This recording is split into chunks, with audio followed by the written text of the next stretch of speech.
朋友们，经过了这么多年的努力，我们终于上市啦！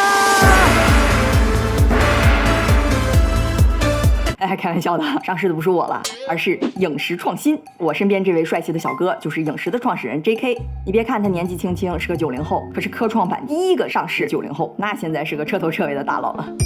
我呢，虽然离上市还有点距离，但今天我想带大家一起来揭秘一下，你说一家公司想要 A 股上市，背后到底会经历什么？都说 A 股上市难，门槛高，它到底高在哪？这背后有什么不为人知的门道？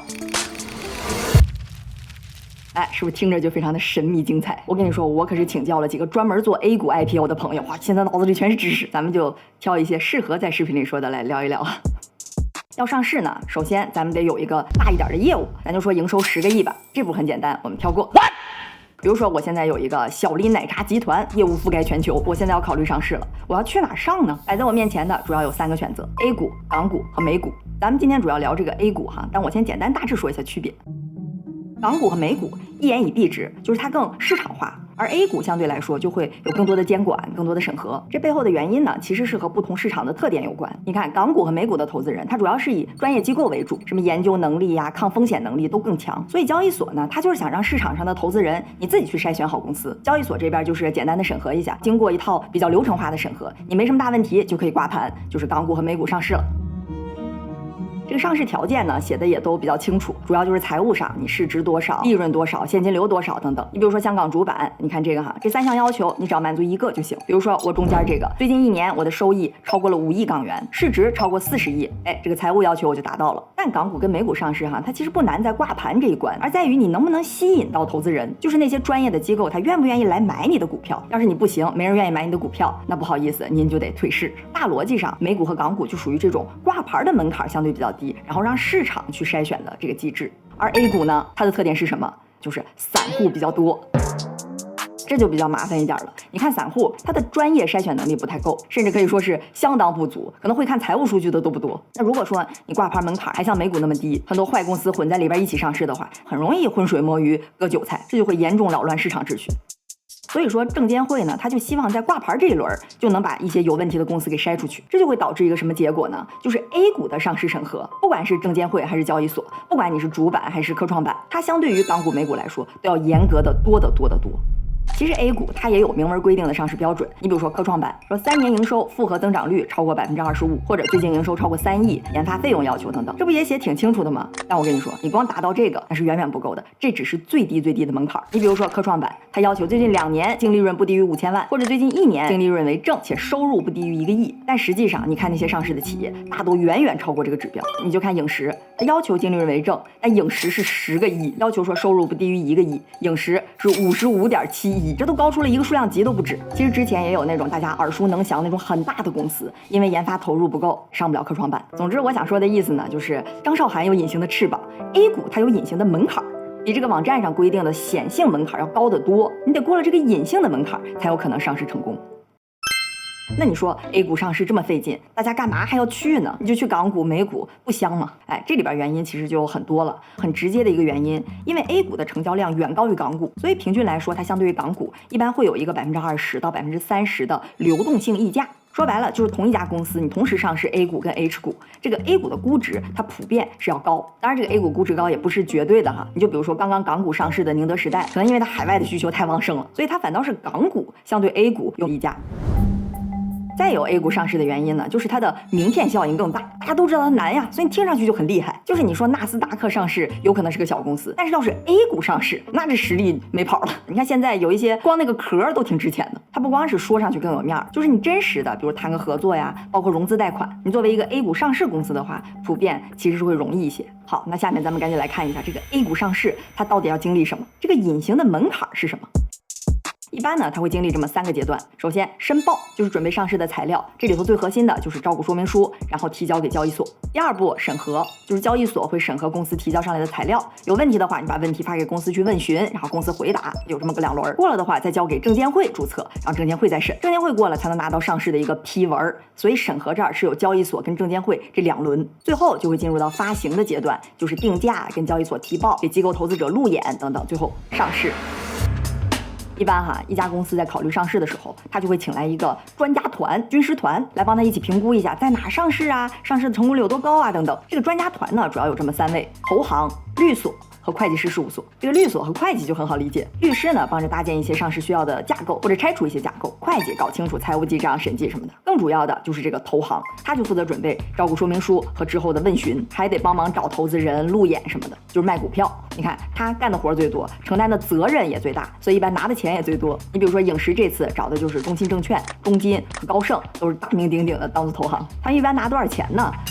律所和会计可能会拿到募集资金的大概1%到3%吧，而投行可能就能拿到5%、7%，大几这么个数字。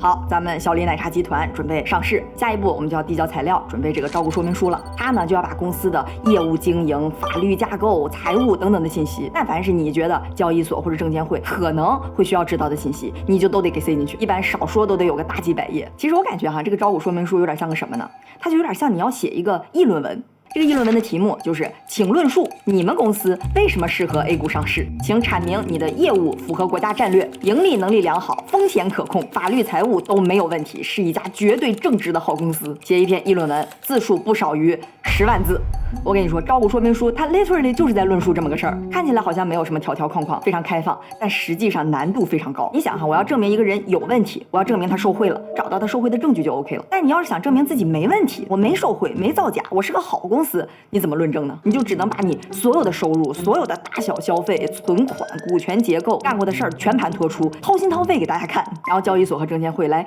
感受你的诚意，看看你值不值得上市。整个上市的流程，包括之后的问询，就是在拉扯这么一件事儿。要么中介机构要是那种大一点的单，都能拿到上亿的佣金呢。就这么个论证过程，一般人他真是干不了，而且这里头水很深。他一般会怎么论证哈？首先是业务上，你得说清楚你是干嘛的，你靠什么赚钱，现在怎么样，未来可能会怎么样。关键是你先上市，融这个资是要干嘛？它是确确实实之后可以带来业务的增长的。我不是为了圈钱或者套现，所以这也是为什么你看最近快消行业很难在 A 股上市。你比如说今年霸王茶姬、蜜雪冰城这些奶茶股都是在美股、港股上市，他们虽然业务也很大，增长也很快，但问题是你现金流很充足啊，钱太多了，你在 A 股就很难论证我融这些钱是为了业务的拓展，不是为了圈钱，那干脆就都不放行了。哎，这么一说，我们的奶茶集团想在 A 股上市也有点困难了。那一般容易通过的一些呢，就融资用途，要么用于研发的，要么用于生产的，就相对好解释一些。具体的论证呢，你比如说咱看影视，它写的还挺清晰的。首先简明扼要，阐明我多厉害多优秀。它主要是做全景相机、运动相机的嘛，好家伙，把自己所有的产品系列，什么 One X 系列、Ace 系列、Go 系列等等，特点是什么，好在哪，全都列出来。你看我们24年卖了50多个亿呀，每个产品线销量分别是多少，覆盖全球，中国境内的比例是多少，美国、欧洲各占23%。你看分布多广，我们现在已经是全景相机的老大了，市占率70%。哎，我们之前其实也讲过一期影视是如何做到全景相机的老大的，感兴趣朋友可以去考考股。OK。好，那你都做到老大了，融资是要干嘛呢？简单来说就是拓展业务。你看它大概从2022年开始就把业务从全景相机、运动相机说要延伸到智能影像领域了，所以它这个招股说明书里就说了，我预计要融4.6亿人民币，当然最后实际上融了19个亿。这4.6亿要干嘛呢？1.9亿要建生产基地，2.7亿要用在研发中心。你看，一部分用于生产，一部分用于研发，拓展业务，合情合理。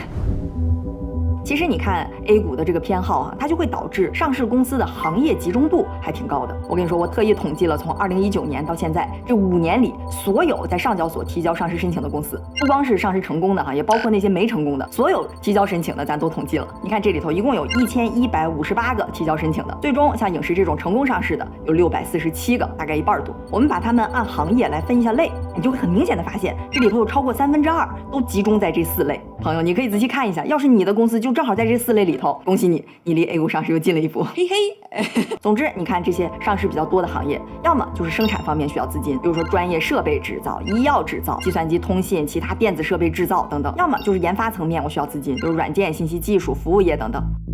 刚才咱说的是行业哈，我跟你说 ，A 股尤其是科创板，它上市还有一个很主要的要求，你知道是什么吗？就是你得符合国家战略。你看中国一直在大力推动科创、硬科技、创新，这也是为什么科创板上市的成功率要明显高于主板。这个符合国家战略可不是什么潜规则哈，这是上交所的规定里边明文写着的。你看科创板要面向面向国家重大需求，主要服务于符合国家战略的企业。不过你看啊，这个规定它的名字还挺有意思的，它叫暂行规定，就是哪天我要是想改，我还可以随时改。所以你要想在科创板上市，你就得自己阐述我是怎么符合国家战略，我是怎么是国家政策支持的方向。你看影视的招股说明书专门有一个非常重要的部分，就是在说明自己符合科创板的定位情况。它怎么符合的呢？你看啊，它有全景技术、防抖技术、AI 影像处理技术，好多的技术，这些都是底层的关键技术，并且具有独创性和先进性。公司这些核心技术都已经用在产品里了，影响力不断加强，核心技术成果的转化能力非常突出，是不是？你感觉一听就很符合国家战略？那国家战略是怎么说的呢？国家的“十四五”战略规划里明确说了，推进数字化转型、数字化经济重点产业、虚拟现实、增强现实，需要这些工具和行业的解决方案。你看影视这个议论文是不是简单清晰？国家支持 ABC， 我们恰好就是做 ABC。而且我跟你说哈，对于那种特别符合国家战略的企业，这个审批是可以非常快的。你看我统计的这些上证平均受理的天数大概要300多天，而这里头有一家公司，2020年6月1号提交，6月30号证监会就下批文了，不到1个月直接注册成功，光速上市。来揭秘一下，这个公司就是中芯国际。它为什么符合国家战略，我就不多说了。好，你看，既然硬科技好上市，那公司有没有可能把自己包装成硬科技，花点钱买点专利，说几句漂亮话，论述糊弄行不行呢？哎，那是非常困难的，因为这块的审核是非常严的，不是说你有几个专利摆在那儿，你就能论证成你是硬科技了。你得把你的这些专利技术、核心成果到底有没有确实应用在你的业务上，整条链路都得论述的非常清楚才可以。你比如说，你看影视招股说明书里头哈，每个专利技术是什么，是自己研发的还是买的，最后用在哪，现在是什么阶段，是在研发还是量产，你全都得非常清晰的列出来。你比如说第一个全景图像采集拼接技术，就是那个全景相机，你360度图像采集之后，它是要通过 AI 把它拼接起来的，所以才能出来就是那种看着非常有意思的鱼眼效果。包括还有那个隐形自拍杆，对吧？那个自拍杆直接隐形了，也是通过 AI 拼接实现的。这些技术讲的都非常详细，也不管审核的人能不能看懂，反正我都先堆给你。很明显，这些技术确实都是用在他卖钱的产品里的，这个研发的说服力就很强。而且挺逗的是，你看哈，他现在在研发的这些项目里头，每个项目的责任都要落实到具体的人头上的，你甚至都可以知道，你看谁是负责云计算、视频剪辑和全景安防相机的，谁在负责这些，那真是毫无保留，全盘托出。好，咱们刚才哩哩啦啦聊了一大堆，其实就是在说业务层面上你要论证什么，这个议论文要怎么写，审核的人到底看什么。简单来说，就是我成功，我有技术，我对国家好。除了业务呢，还有2大块，就是法律和财务，就是律师和会计干的事儿。这个呢，其实相对业务部分来说就会更清晰一些，就是要掰开了揉碎了证明给大家看，说哎，我没有问题，但实际证明起来还是挺麻烦的。就是财务这块，首先最近3年的财务报表各种细项，这肯定的，但你还得额外说明，比如说我这些业务收入都是正当的，不是说你把这个产品高价卖给你2亿的公司，能造高就造高的。你的大客户都是谁，供应商都是谁，这里头你得证明没有暗中利益输送，没有造假，全都是实打实的真材实料。然后法律层面上也类似，我架构得完全合规，你大股东都是谁，实际到底控制了多少股份，这些都得层层穿刺到最源头。而且很有意思的是，这些信息不是说我给列出来就行了，你但凡写出来的提交上去的，你就得担责。每个项目它都得有人签字，你比如说投行的保荐人要签字，还有签字律师、签字会计师，之后但凡出问题，你这个机构连同签字的这个个人都得担责。哎，这个其实现在也是注册制的一个重点，就是要压实中介机构的责任。所以为什么这个招股说明书把业务、财务都披露的那么清楚，这其实也相当于是中介机构他们自己的一个免责声明，就是我可没帮公司藏着掖着哈，我都一五一十全都交代了。比如说你看这个挺有意思的哈，招股说明书里边专门有个部分叫做风险因素，就是说业务可能会存在什么风险，好家伙列的那叫一个全呀，就生怕有什么风险我没列出来。我可能对未来市场趋势判断失误，技术人才流失，产品迭代不及预期，国际贸易摩擦，经营下滑风险，汇率变动风险，存货管理风险等等。你是不是听着感觉好像很多都是废话？就好像你上考场之前，你先说我有些题不会做的风险，我有答题时间不足、答题卡没涂完的风险，是吧？你确实是废话，但确实有这个风险，那你就全都得给写上去，不然万一最后这个风险变成现实了，那就是你中介机构提示没到位。好，咱们刚才说的这么多东西全都准备好了，几百页的论文写完了，投行一般还会进行一个非常严格的内审环节，我们就不说了，之后才会正式递交给交易所，这就进入到了第2个阶段，审核和问询。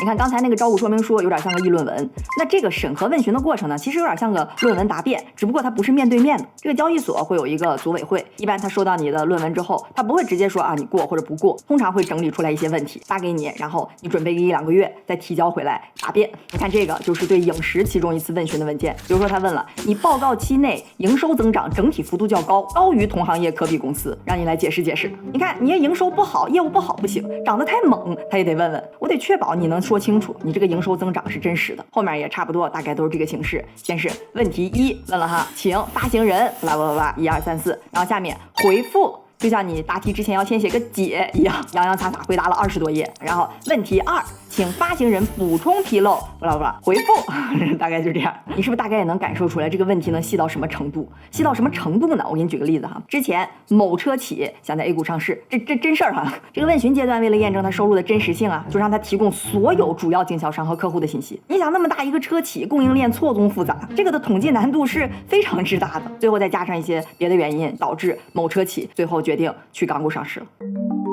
好，这个 A 股递交申请最后通过的比例大概有多高呢？哎，数据小林又上线了哈，还是拿19年到现在所有上交所的数据，我把它按照每个季度来划分。蓝色的呢，就是在这个季度成功被批准上市的数量；红色就是在这个季度终止上市数量，要么是自己撤回，要么是没通过，大概这个意思。注意哈，这里头我统计的是它注册生效的时间，不是最后挂牌上市的时间，所以大家看个大概就行。你能明显看到最近2年这个蓝色的数量，就是上市成功被批准的数量明显减少。之前在20年3季度达到了最高的55家上市，而最近几年，尤其是23、24年，终止上市的数量突然非常多。你看24年2季度有惊人的89家公司终止上市，而这个时间点恰好是新国9条推出的时间点。哎，这个我们一会儿再说。关于上市的这个机制哈，我稍微支出来聊2句。可能对资本市场稍微有些了解的朋友都听说过核准制注册制转型这么一个变化。我们刚才讨论的那全部都是现在注册制的一个情况，但是在19年之前呢 ，A 股其实采取的叫核准制。谁来核准呢？就是证监会，公司的材料都要提交给证监会，然后证监会向公司发问，可以说掌握了你能不能上市的生杀大权。批准你就上，不行你就回家。整个过程也没有那么透明，显然不利于资本市场的健康发展。所以大概从2018、2019年开始呢 ，A 股也开始往港股、美股似的往这种注册制去转型。注册制呢，就是说你这个材料交给交易所去审核，交易所审核过了之后，再提交给证监会注册。证监会其实是过目一下，但是呢，现在在实操过程中 ，A 股虽然也叫注册制，但相比于美股和港股，它的实质审核其实还是要进行的，而且还很严格。但有明显改进的一点呢，就是它更透明了。你看刚才咱们看的那么多文件、数据，公司提交的每一版材料，交易所问的问题，包括公司怎么答的，法律文件、审计文件等等，全都在上交所的网站上是公开的。我觉得从这个角度上来讲，它也是这个机制的一种进化。好，咱们接着说回到上市的流程哈。我们递交完材料，经过几轮问询和回复，如果顺利通过了交易所和证监会的审核，拿到证监会的批文，恭喜你，你就有 A 股上市的资格了。当然这还没完哈，其实你还需要跟交易所报备，你要路演，你还得找大型机构的投资人去聊聊看市场的投资意向如何呀，定价定多少合适啊等等。我跟你说，这个路演和定价又是一个门道非常深的东西了，我们今天就不展开了。反正这一大串搞完以后，你就可以去上市。影石的发行价是47元，募集了一共19亿。那你想啊，本来 A 股 IPO 就少，影石又是这种硬科技的龙头企业，市场需求也非常旺盛啊，开盘就涨了285%。你看给投资人高兴的，满场都是举着全景相机的人。其实有投资人就说了，说之前总是跟一些老钱打交道，但是在像 JK 这种所谓的新钱上看到了科技的生命力。今天心情如何？在见到您之前都很平静。您作为90后科创板的，是不是第一人？第一人，体重算的话算。有没有什么特殊的感想？非常的幸运，对，一帮大学生手导的东西得到很多人的支持，整个上市过程中也得到了很多来自社会跟监管的支持跟关怀。因为我们公司毕竟没有工作过就去创业了，一开始没那么完美，但是还是得到了很多包容。太谦虚了，真的。上市最难的是什么？还是对公司治理结构提出了更高的要求。因为以前只是用关心业务，但发现只有业务的话，没个好的公司治理结构，它不仅很难成为一个合格的公众公司，它可能也很难支持公司走得更远。这是我们非常后知后觉意识到的一件事情。对，但也补了很多课。加油加油，恭喜！努力，可以，加油！谢谢，恭喜！谢谢，没有，谢谢，加油！谢谢。其实那天吧，整个上市环节也就10几20分钟，主要是之后大家上来各种拍照合影，拍了1个多小时，各种投资人轮番上来搂着 JK 合影 ，JK 反正一站跟个吉祥物似的。而作为这些投资人呢，他们高兴也是理所当然，对吧？成功投资了第一个科创板上市90后老板，这以后妥妥的一个成功案例了。其实国内吧这2年对于资本市场的态度整体是有所转变的。再早呢，主要是要壮大，要做大做强。后来呢，慢慢上市公司也多了，都达到5000多家了，基本上各个行业的龙头该上的也都上了。所以去年就推出了新国9条，相当于是对资本市场的一个指导文件。想要从提高规模往提高质量去转变，盈利状况好的该分红你得分红，盈利不行的该退市就得退市。一个呢是想要筛选留下来好的健康的公司，同时呢你好公司不能光自己赚钱，你也得分红，把这个收益回馈给投资人，回馈给社会。所以新国9条出来之后呢，这方面监管也会抓得更严，这也是刚才我们说那个红的为什么那么老高。这些就是 A 股上市背后要经历的9981道关卡。最后再次祝贺影石 Insta360上市成功，也感谢影石对本期视频的支持，让大家一起了解了上市背后的门道。影视创新大的时候，大家就是坐在这儿，哈哈，我要多少。